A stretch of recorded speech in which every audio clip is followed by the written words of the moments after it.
Since the beginning of its pontificate, Pope Francis has been calling us in the joy of the gospel, in life of each one of us, his faithful.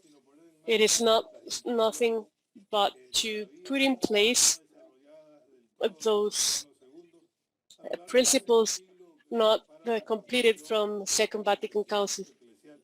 And it prepares us for this ecclesial assembly after responding of the demands of the current world. The first intuition of the council was part or based from the concept of the people of God, of the equality of everyone to follow Jesus, to break the schemes in which it was give privacy.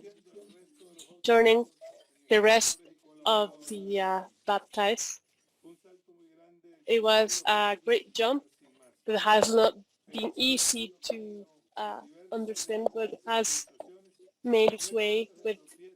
It is not exempt of setbacks on each one of the local churches. The Latin American experience has been fruitful since 1968 in Puebla in 79, Santo Domingo in 82, Aparecida 2007, had boosted the Universal Church with the arrival of the papacy of Jorge Mario Bergoglio, as he has stressed on his in Evangelii Gaudium.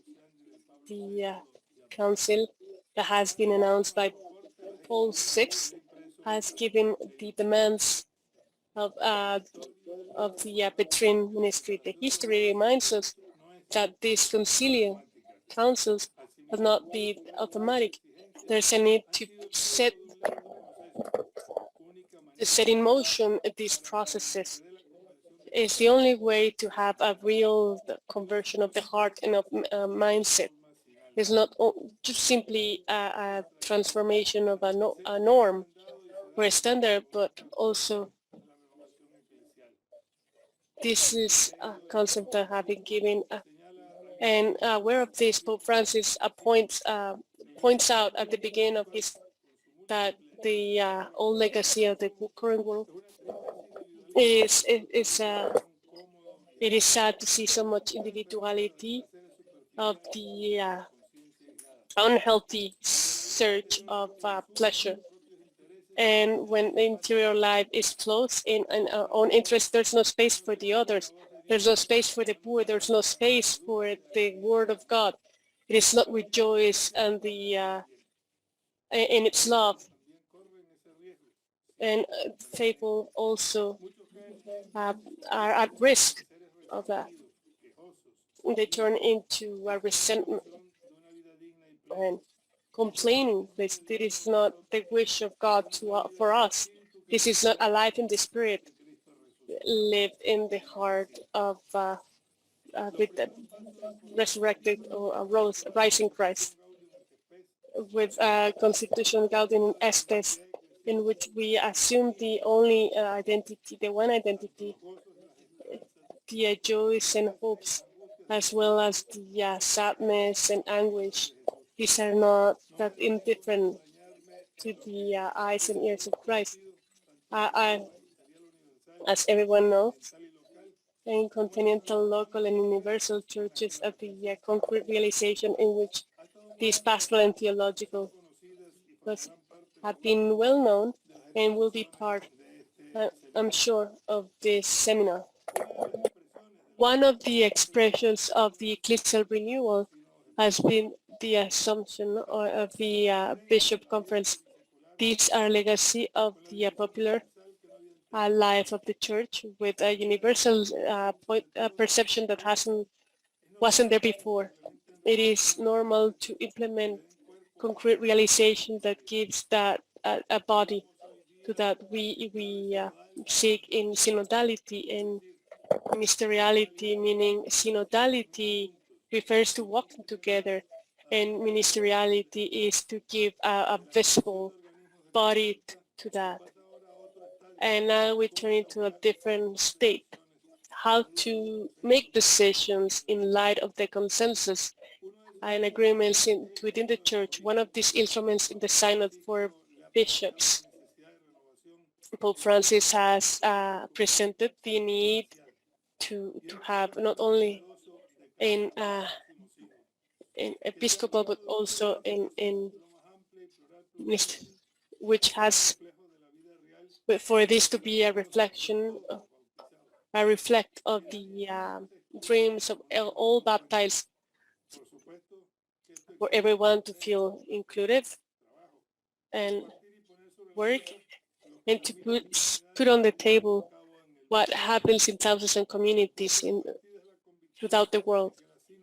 This is the conviction that synodality has its starting and end point in the people of God. The transformation of mentalities, this, and the Pope points it out. Paul VI invited to widen the call for renewal, since, and I quote, the Church must to deepen in the awareness of itself, and needs to meditate to what its own. And Pope Francis stresses that is an ecclesial renewal as a missionary action able to transform everything, for the styles, languages, and all the ecclesial structure turns in the right channel for the evangelization for the current world, more than a preservation of itself. Without synodality and ministeriality, we cannot continue. The world is a plural, and what makes people grow and get mature is to learn how to live with diversity and try to get to learn from that.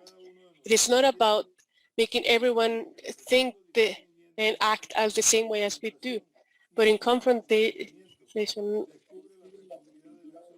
it discovers the action of the grace found in everyone. We remember the episode of Peter and Paul when they talk about respect of the apostle. This started with the open the doors to evangelization. Is a challenge that we face today. The COVID pandemic has put us in evidence of the vulnerability and fragility of the human beings. We need to open to the Spirit to ask for the strength and courage coming from the grace to overcome our fears and the transforming power of the gospel. Let's make a living memory of the history of the church, of each one of our churches, to assume what is good and to dismiss what is not. In the Latin American church, we have the obligation to assume what is ours, with the proximity, trying to get a more just world in the midst of poverty and exclusion. Let us make this seminar a significant contribution from our Venezuelan church in communion with Boston College. And we will be given instruments and materials in order to continue moving forward. Let us not miss the opportunity and a beautiful secret to make our life a beautiful adventure. No one can fight in isolation. We need a community that supports us, that helps us, and to help each other to look forward. As Fratelli Tutti mentions, may the protection of Our Lady of Guadalupe be with us in this adventure from Budapest at the International Eucharistic Congress. I greet you, and I hope for everyone and that participates in this seminar.